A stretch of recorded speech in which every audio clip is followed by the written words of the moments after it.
Ortega, bonjour. Bonjour. Vous venez de publier un recueil d'aphorismes intitulé Une psychologie poétique. Oui. Alors, une psychologie, je crois que c'est un mot qui est suffisamment courant aujourd'hui, poétique également. Oui. Par contre, l'association du terme et de l'adjectif, psychologie poétique, pouvez-vous peut-être nous l'éclairer? Oui. En psychologie, je ne vais pas partir dans l'érudition. C'est un terme qui a été créé dans les années 1570-1580. Et des recherches qui ont été faites là autour, disons 1578, donc c'est un vieux terme, psychologie. Que veut dire psychologie? Ce qu'est logia, un discours rationnel sur l'âme. Donc psychologie, tout le monde connaît, sociologie, tout le monde connaît, bon, et tant d'autres termes. Poétique, là aussi tout le monde connaît. La poétique est aussi un discours. Oui. Alors sur de quoi? Sur la nature, sur l'être, sur l'amour. Et je trouvais que grâce à Novalis, le poète romantique allemand, je pouvais établir ce qu'on appelle une psychologie poétique. De par toutes mes lectures sur la psychanalyse, la psychologie en règle générale, je tiens qu'il existe une psychologie poétique, donc une psychologie bien spécifique qui n'a rien à voir avec ce qu'on appelle une psychologie scientifique, qui est la psychologie que tout le monde connaît. D'accord, très bien. Il existe une psychologie poétique. Novalis me dirait, mais oui, bien sûr qu'il existe une psychologie poétique. Bien. J'entends donc que ce livre est le fruit d'une longue démarche. Oui. Peut-être quelques-unes des étapes principales? Oui, les aphorismes sont lancés dans les années, on va dire, 92 et sont terminés dans les années 2001-2002, quoi. Soit à peu près 10 ans pour les établir, puisqu'il y aura 3 volumes d'aphorismes. Un total de 1200-1300 aphorismes. Excellent travail. Voilà, et on avait, ça a été merveilleux pendant 5 ans. Il y a eu un groupe de lecture très assidu, très régulier, autour des aphorismes, et les 5-6 personnes, 7 personnes qui ont participé, on prenait un aphorisme, on travaillait 2 heures, c'était très convivial, et chacun lisait et notait l'aphorisme. 1 étoile bien, 2 étoiles mieux, et 3 étoiles très bien. Et c'est comme ça que, de là, j'ai extrait la matière de ce premier volume d'aphorismes. Très bien. C'était magnifique comme travail, quoi.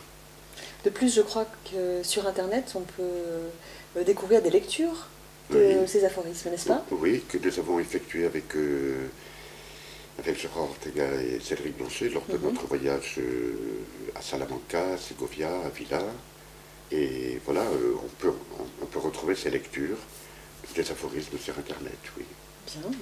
Est-ce que vous me permettez de pratiquer un petit jeu en piochant au hasard 1 ou 2 aphorismes? Allez-y, au hasard, au hasard. En voyant ensemble Oui. ce que vous nous dites? D'accord. Ce n'est pas beau parce que c'est vrai, mais c'est vrai parce que c'est beau. Si tu en doutes, sors en nature et laisse tes yeux te convaincre par le dessin. Oui. C'est un aphorisme qui, en tant qu'historienne de l'art et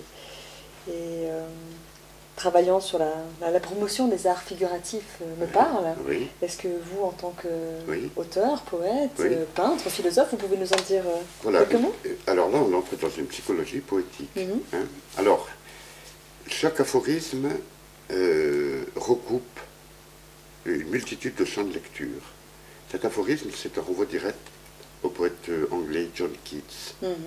Keats nous dit « vérité égale beauté ». Comme Platon, non? Comme Platon et comme tous les romantiques, et comme tout. Mais pour un poète, vérité égale beauté, c'est très étonnant. Mais c'est aussi la manière qu'un poète a de situer le rapport entre vérité et beauté. Si on va en nature, Cézanne nous dit « la vérité est dans la nature ». C'est une parole de Cézanne. Voilà, c'est ça un aphorisme. On va prendre Cézanne, on va prendre Keats, on va prendre Platon, on va prendre Giordano Bruno, les Fureurs héroïques, on bâtit un aphorisme. J'ai la conviction, à ce moment-là, la certitude aussi, que je ne parle pas dans le vide, mais que je laisse parler ces grandes paroles en moi. Quoi. Bien. Voilà. Vous me permettez un second? Oui, on y va. Ça vous convainc un peu? Ah oui, complètement. D'accord. Il y a dans la vie Oui. Bien des raisons pour plier, mais ne trouve pas là pour autant raison à te courber. Oui. Le roseau plie et ne se rompt point, n'est-ce Voilà, pas? c'est ça. Ça, c'est un renvoi à cette idée que dans la vie, il nous faut accepter de plier sous le joug de certains devoirs, de certaines choses difficiles, douloureuses qui nous arrivent, mais on ne confondra pas plier et se soumettre. Plier est une chose, c'est une stratégie que le roseau va opter, alors que le chêne, lui, qui n'y arrive pas, va être emporté par la tempête. Donc là, c'est des renvois comme ça, vous voyez. Alors, une psychologie poétique, le fond du fond d'une psychologie poétique et de tous les aphorismes. Le fond du fond, ça part d'Héraclite, le philosophe présocratique. Il nous sort cette phrase, cette pensée extraordinairement étonnante, et extraordinairement d'actualité, et qui a tout le futur devant elle. Héraclite nous dit, tu ne trouverais point les limites de l'âme, même parcourant toutes les routes, tant elle tient un discours profond. Oui. Bien. Bon, nous ne pourrons pas malheureusement lire davantage directement, mais peut-être les lecteurs pourront vous rencontrer lors des différentes conférences que vous allez mener. Oui. Donc une psychologie poétique, Yves-Antoine Ortega, aux éditions Baudelaire, avec un visage féminin, un portrait sans doute? Oui, c'est un portrait aux encres de couleur, alors lui qui remonte à 1981-1982. C'est le portrait d'André, dit portrait à la serviette, encre de couleur, et j'ai tenu à ce que le portrait d'André figure dans ce premier volume d'aphorismes. Très bien. Alors ce portrait et d'autres de vos œuvres sur le site www.yaortega.com. Oui. À vous lire prochainement, Yves. Oui. Merci beaucoup. Le site est indiqué sur la 4e de couverture. Merci beaucoup, Yves-Antoine Ortega. C'est moi qui vous remercie. Merci.